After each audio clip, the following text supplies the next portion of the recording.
out of it.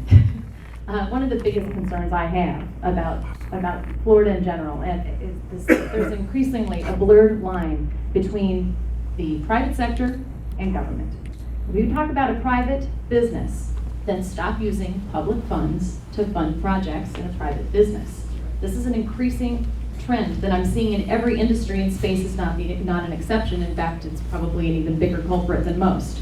If we allow people who are on the outside and not the free market, we allow our legislators to pick and choose the winners, what we end up with are companies who get picked and chosen, or not, and the first time that they feel slighted, they're likely to leave. You cannot bribe people and create an environment of free economy and trust.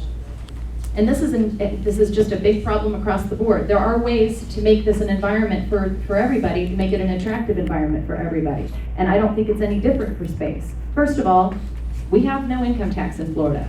Second of all, we have a lot of very talented workers.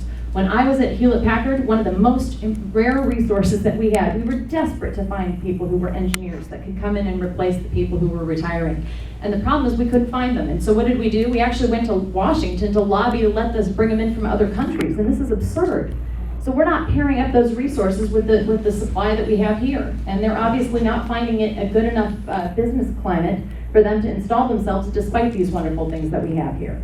So that brings me to the third thing. If anybody has tried to open a business here lately, you know that we are on regulation overload.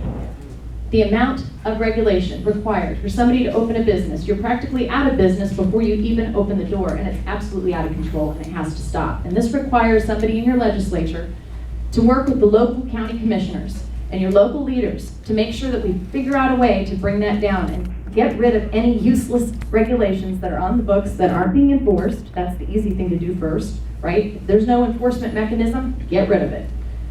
That's the number one thing that we need to do. The second thing we need to do is to make it attractive to everybody. And how do you do that? You reduce taxes for everybody. You stop taking money from everybody and giving it to one company, and you decide that you're going to let the free market decide what's the best company to bring here, and let them decide that they want to come and install themselves here, and they're going to make a bigger commitment to the community as a result of that decision. And that's what I believe we need to do for every program, not just space. Thank you.